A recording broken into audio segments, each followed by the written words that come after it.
BJD ଦଳର ପ୍ରାଥମିକ ସଦସ୍ୟ ପଦରୁ ଇସ୍ତଫା ପ୍ରଦାନ। ବାଲେଶ୍ୱର ଜିଲ୍ଲା ସିମୁଳିଆ ନିର୍ବାଚନ ମଣ୍ଡଳୀରେ ବିଜେଡି ଦଳରେ ଘୋଷିତ ବିଧାୟକ ପ୍ରାର୍ଥିନୀ ସୁବାସିନୀ ସାହୁଙ୍କୁ ବିରୋଧ କରି ବିଜେଡି ଦଳ ଛାଡ଼ିଲେ 18 ଜଣ ଲୋକପ୍ରତିନିଧି ଏବଂ ପୂର୍ବତନ ଲୋକପ୍ରତିନିଧି। ଏନେଇ ଏକ ସାମ୍ବାଦିକ ସମ୍ମିଳନୀ ଡାକି ଇସ୍ତଫା ଦେଇଥିବା ଘୋଷଣା କରିଛନ୍ତି ବିଜେଡି ନେତା। 22/5/2024 ତାରିଖ ବୁଧବାର ସିମୁଳିଆ ବିଧାୟକ ଜ୍ୟୋତି ପ୍ରକାଶ ପାଣିଗ୍ରାହୀ ବିଜେଡି ଦଳରୁ ବିଧିବଦ୍ଧ ଭାବରେ ଇସ୍ତଫା ଦେଇଥିବା ବେଳେ ସନ୍ଧ୍ୟାରେ ତାଙ୍କର ସମର୍ଥକମାନେ ଇସ୍ତଫା ଦେବାକୁ ନେଇ ସିମୁଳିଆ ରାଜନୀତି ସରଗରମ ହୋଇଛି। ଶ୍ରୀ ପାଣିଗ୍ରାହୀଙ୍କ ଭଲ ପାଉଥିବା ମୋଟ 18 ଜଣ ଇସ୍ତଫାପତ୍ର ଦଳର ସୁପ୍ରିମୋଙ୍କ ନିକଟକୁ ପଠାଇଥିବା ନେଇ ଧୋବାଗଡ଼ିଆ ନିକଟସ୍ଥ ରାଜଶ୍ରୀ କଲ୍ୟାଣୀ ମଣ୍ଡପ ପରିସରରେ ଆୟୋଜିତ ସାମ୍ବାଦିକ ସମ୍ମିଳନୀରେ କହିଥିଲେ। ବର୍ତ୍ତମାନର ବିଧାୟିକା ପ୍ରାର୍ଥିନୀ ସୁବାସିନୀ ସାହୁ ଏପର୍ଯ୍ୟନ୍ତ ସେମାନଙ୍କୁ ପଚରାଉଚରା କରୁନଥିବା ଯୋଗୁଁ ସେମାନେ ବିଜେଡି ଦଳରୁ ଇସ୍ତଫା ଦେଇଥିବା କହିଛନ୍ତି। ବିଜେଡି ଛାଡ଼ିଥିବା ନେତାମାନେ ଆଗାମୀ ଦିନରେ ବିଜେପି ଦଳରେ ମିଶିବା ନେଇ ସ୍ପଷ୍ଟ କରିବା ସହିତ ଆଗାମୀ ଅନେକ ନେତା ଏବଂ କର୍ମୀ ଦଳ ଛାଡ଼ିବେ ବୋଲି କହିଥିଲେ। ଆସନ୍ତୁ ଶୁଣିବା କିଏ କ'ଣ କହୁଛନ୍ତି। ବାଲେଶ୍ୱରରୁ ନରେନ୍ଦ୍ର ପ୍ରସାଦ ବେହେରାଙ୍କ ରିପୋର୍ଟ, ମସିହା ନ୍ୟୁଜ୍। ଆପଣ ମସିହା ନ୍ୟୁଜ୍ର ୟୁଟ୍ୟୁବ୍ ଚ୍ୟାନେଲକୁ ସବସ୍କ୍ରାଇବ୍ କଲେଣି କି? ଯଦି କରିନାହାନ୍ତି ଏବେ କରିନିଅନ୍ତୁ। ଏହାସହ ମସିହା ନ୍ୟୁଜ୍ର ଫେସବୁକ୍ ଓ ଟ୍ୱିଟର ପେଜ୍କୁ ଲାଇକ୍ ଓ ଫଲୋ କରନ୍ତୁ। ତା ସହ ମସିହା ନ୍ୟୁଜ୍ର ଆପ୍ ଆସିଗଲାଣି, ନିଜ ମୋବାଇଲର ପ୍ଲେ ଷ୍ଟୋରରୁ ଡାଉନଲୋଡ୍ କରିନିଅନ୍ତୁ। ଜୟ ଜଗନ୍ନାଥ। ଜୟ ଜଗନ୍ନାଥ। ସମସ୍ତ ସାମ୍ବାଦିକ ବନ୍ଧୁମାନଙ୍କୁ ମୋର ନମସ୍କାର। ଆପଣମାନେ ଆଜିର ଏଠି ଅଭିପ୍ରାୟ ଇଏ କି ଯେଉଁ ଆମର ପଦାଧିକାରୀ ଅଛନ୍ତି, ନେତୃବୃନ୍ଦ ଅଛନ୍ତି, ଆପଣ କ୍ଲିୟର କରିବେ କିଏ କିଏ ଅଛନ୍ତି। ସମସ୍ତେ ଆଜି ପ୍ରାଥମିକ ସଦସ୍ୟ ପଦରୁ ବିଜୁ ଜନତା ଦଳରୁ ଆମେ ଇସ୍ତଫା ପ୍ରଦାନ କରୁଛୁ। ତାର କାରଣ ଏଇଆ ଯେ ବିଗତ 22 ଦିନ ହେଲା ଆମର ଏଠିକି ଯିଏ ପ୍ରାର୍ଥୀ କରିଛନ୍ତି ମାନ୍ୟବର ମୁଖ୍ୟମନ୍ତ୍ରୀ ସୁବାସିନୀ ସାହୁଙ୍କୁ, ସେ 22 ଦିନ ଭିତରେ ଆମର ଯେଉଁମାନେ ପଦାଧିକାରୀ ଅଛନ୍ତି ତାଙ୍କୁ ତାଙ୍କ ଆଡ଼ୁ କୌଣସି ଯୋଗସୂତ୍ର ନାହିଁ ଏବଂ ଆମକୁ ଅଣଦେଖା କରାଯାଇଛି। ସେଥିପାଇଁ ଆମେ ବିଜୁ ଜନତା ଦଳର ପ୍ରାଥମିକ ସଦସ୍ୟ ପଦରୁ ଇସ୍ତଫା ଦେଉଛୁ। ପଦାଧିକାରୀ ବର୍ତ୍ତମାନ ସୁଦ୍ଧା ଏଠି 15 ଜଣ ଉପସ୍ଥିତ ଅଛନ୍ତି ଏବଂ ଖଇରା ସିମୁଳିଆରେ ଆଗାମୀ ଦିନରେ ଆପଣ ଦେଖିବେ ଖୋଲା ମଞ୍ଚରେ ବହୁତ ସରପଞ୍ଚ ସମିତି ମଧ୍ୟ ମିଶିବେ ବହୁତ ଜଲ୍ଦି। ନମସ୍କାର। ଆପଣମାନଙ୍କୁ ସମସ୍ତଙ୍କୁ ସନ୍ଧ୍ୟାକାଳୀନ ଅବସରରେ ବିଜୁ ଜନତା ଦଳ ତରଫରୁ ଆୟୋଜନ କରାଯାଇଥିବା ପ୍ରେସ୍ ମିଟ୍ର ମିଡ଼ିଆ ବନ୍ଧୁମାନଙ୍କୁ ହାର୍ଦ୍ଦିକ ଶୁଭେଚ୍ଛା ଏବଂ ବହୁତ ବହୁତ ଆନ୍ତରିକ ଧନ୍ୟବାଦ ଦେଉଛି। ଆଜି ଦୀର୍ଘ 25 ଦିନ ପାଖାପାଖି ହେଲାଣି ସିମୁଳିଆ ନିର୍ବାଚନ ମଣ୍ଡଳୀରେ ମାନ୍ୟବର ମୁଖ୍ୟମନ୍ତ୍ରୀ ଯେଉଁ ପ୍ରାର୍ଥିନୀକି ଏଠି ବିଜୁ ଜନତା ଦଳ ଭାବରେ ପ୍ରାର୍ଥୀ କରାଇଛନ୍ତି, ଆଜି 25 ଦିନ ପରେ ଏଇ ଯେଉଁ ନେତୃତ୍ୱ ବିଭିନ୍ନ ପଞ୍ଚାୟତର ସରପଞ୍ଚ ସମିତି, ପଞ୍ଚାୟତ ସଭାପତି, କୋଅପରେଟିଭ ସୋସାଇଟି ସଭାପତି, ଯୁବ ସଭାପତି ଏବଂ ସାଧାରଣ ଯେଉଁ କର୍ମୀମାନେ ଆଜି ପଛପଟେ ବସିଛନ୍ତି, ସମସ୍ତଙ୍କ ମନରେ ଗୋଟେ ଅସନ୍ତୋଷର ବାତାବରଣ ଖେଳିଯାଇଛି। କାରଣ ଯେଉଁ ପ୍ରାର୍ଥିନୀ ଏଠି ଚୟନ କରାଯାଇଛି ସେ ଏଠିକାର ଯେଉଁମାନେ ଦୀର୍ଘ ଦିନ ଧରି ବିଜୁ ଜନତା ଦଳର ପ୍ରାଥମିକ ସଦସ୍ୟ ପଦ ରହି କାର୍ଯ୍ୟ ତୁଲେଇ ଚାଲିଥିଲେ, ଜ୍ୟୋତି ପ୍ରକାଶ ପାଣିଗ୍ରାହୀଙ୍କ ନେତୃତ୍ୱରେ 10 ବର୍ଷ ଏବଂ ତାର ପୂର୍ବରୁ ସ୍ୱର୍ଗତ ପରଶୁରାମ ପାଣିଗ୍ରାହୀଙ୍କର ପ୍ରାୟ 15 ବର୍ଷ ଏଇ ଯେଉଁ କର୍ମୀମାନେ ଥିଲେ ସେମାନଙ୍କୁ ସେ ଅଣଦେଖା କରିଛନ୍ତି ଏବଂ ସେଇ ଆଜି ପର୍ଯ୍ୟନ୍ତ ତାଙ୍କୁ କୌଣସି ପ୍ରକାରର ତାଙ୍କ ସହିତ ସାମିଲ କରିବାର ସୁଯୋଗ ଦେଇନାହାନ୍ତି କି ତାଙ୍କୁ ପଚରାଉଚରା ମଧ୍ୟ ପଦେ କରିନାହାନ୍ତି। ତେଣୁ ଆମେ ପ୍ରତିଷ୍ଠ ହୋଇ ଆଜି ନିଷ୍ପତ୍ତି ନେଉଛୁ ଯେ ଆପଣଙ୍କ ସାମ୍ନାରେ ମାନ୍ୟବର ମୁଖ୍ୟମନ୍ତ୍ରୀ ଜାଣନ୍ତୁ, ଖଇରା ବ୍ଲକ ବିଭିନ୍ନ ପଞ୍ଚାୟତରୁ ଯେଉଁ ଭାଇମାନେ ଆସିଛନ୍ତି, ନେତୃତ୍ୱମାନେ ଅଛନ୍ତି, ଆମେ ପ୍ରାଥମିକ ସଦସ୍ୟତା ପଦରୁ ଆଜି ଇସ୍ତଫା ଦେବୁ।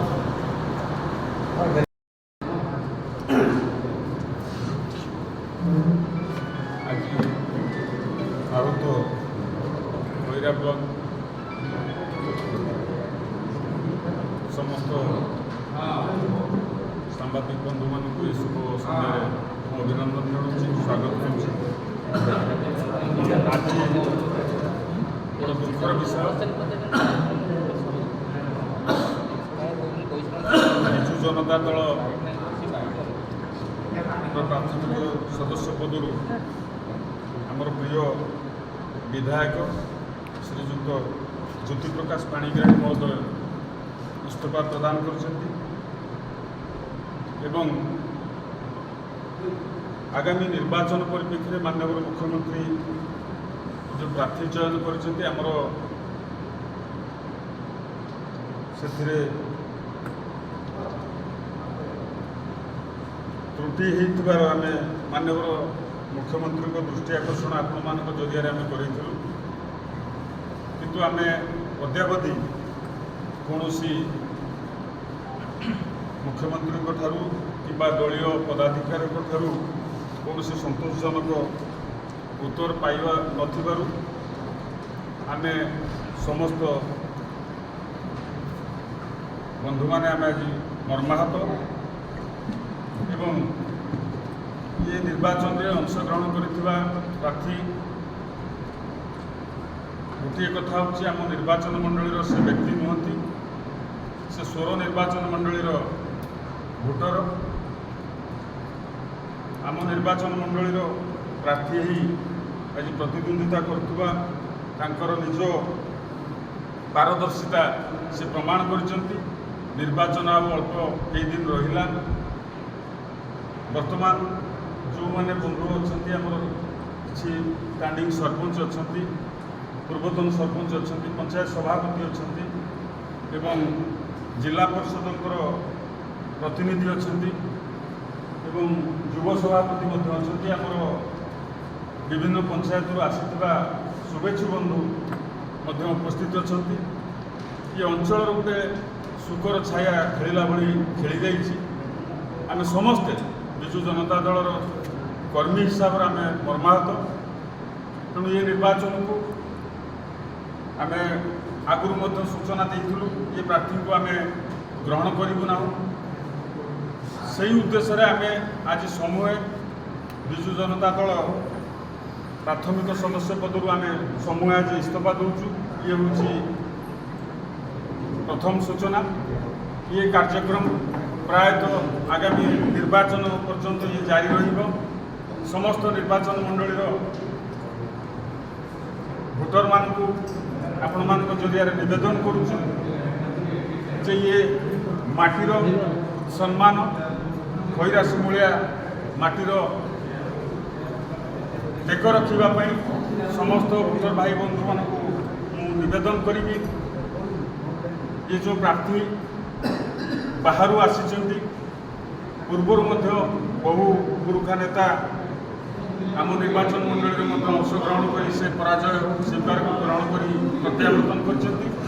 ମୁଁ ଆଶା କରୁଛି ଏ ପ୍ରାର୍ଥୀ ମଧ୍ୟ ଚଳିତ ନିର୍ବାଚନରେ ମଧ୍ୟ ପରାଜୟ ସ୍ୱୀକାର କରି ସେ ତାଙ୍କର ପ୍ରତ୍ୟାବର୍ତ୍ତନ କରିବେ। ତ ବଡ଼ ଦୁଃଖର ବିଷୟ, ସେ ଜଣେ ହୋଟେଲ ଘର ଭଡ଼ା ନେଇ ନିର୍ବାଚନ ପରିଚାଳନା କରୁଛନ୍ତି। ନିର୍ବାଚନ ପରେ ତାଙ୍କର ସ୍ଥାନ କେଉଁଠି, ଇଏ ହେଉଛି ମୁଖ୍ୟ ପ୍ରସଙ୍ଗ। ନିର୍ବାଚନ ସରିଲେ ସେ ତାଙ୍କର ଜାଗାକୁ ସେ ପ୍ରତ୍ୟାବର୍ତ୍ତନ କରିବେ। ସାଧାରଣ ଲୋକଟିଏ ମଧ୍ୟ ନ୍ୟାୟ ପାଇବାରୁ ସେ ବଞ୍ଚିତ ହେବେ। ଏହି ଆଶା ଆକାଂକ୍ଷା କରି ଆମେ ସମସ୍ତ ପଦାଧିକାରୀ ଏବଂ ନିର୍ବାଚିତ ପ୍ରତିନିଧି ଏବଂ ପୂର୍ବତନ ସରପଞ୍ଚ ସମିଶକ ସମସ୍ତ କର୍ମକର୍ତ୍ତାମାନଙ୍କୁ ମୁଁ ଦୃଢ଼ ହସ୍ତରେ ନିବେଦନ କରିବି, ଏଭଳି ନିଷ୍ପତ୍ତିକୁ ଆମେ ସମସ୍ତେ ସ୍ୱାଗତ କରି ଧନ୍ୟବାଦ ଜଣାଇ ସର୍ବଶେଷରେ ଆପଣମାନଙ୍କ ଜରିଆରେ ମାନ୍ୟବର ମୁଖ୍ୟମନ୍ତ୍ରୀଙ୍କ ଦୃଷ୍ଟି ଆକର୍ଷଣ କରୁଅଛୁ ଯେ ବିଜୁ ଜନତା ଦଳର ସଦସ୍ୟ ପଦରୁ ଆମେ ସମୂହ ଇସ୍ତଫା ଦେଉଛୁ। ଧନ୍ୟବାଦ। ଜୟ Jagannath.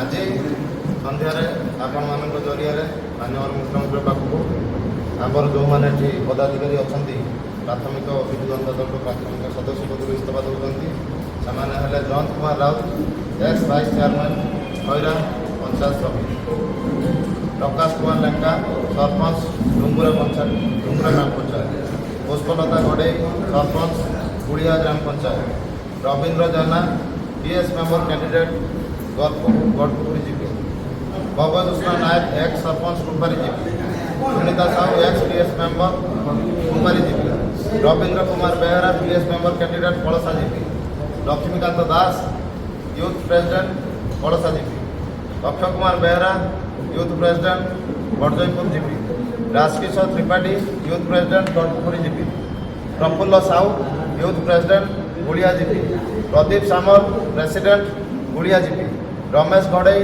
Cooperative president Gulia GP, Shatrughna Mohanty cooperative president Dungura GP, Shashank Mohapatra representative of ZP member zone 4 Khaira, Uttam Kumar Das ନାୟବ ସରପଞ୍ଚ କୁଳିଆ, ପଙ୍କଜିନୀ ଦାସ ମହାପାତ୍ର ଏକ୍ସ ସରପଞ୍ଚ ପଳସା, କଲ୍ୟାଣୀ ମାଝୀ ଏକ୍ସ ସରପଞ୍ଚ ଡୁଙ୍ଗୁରା।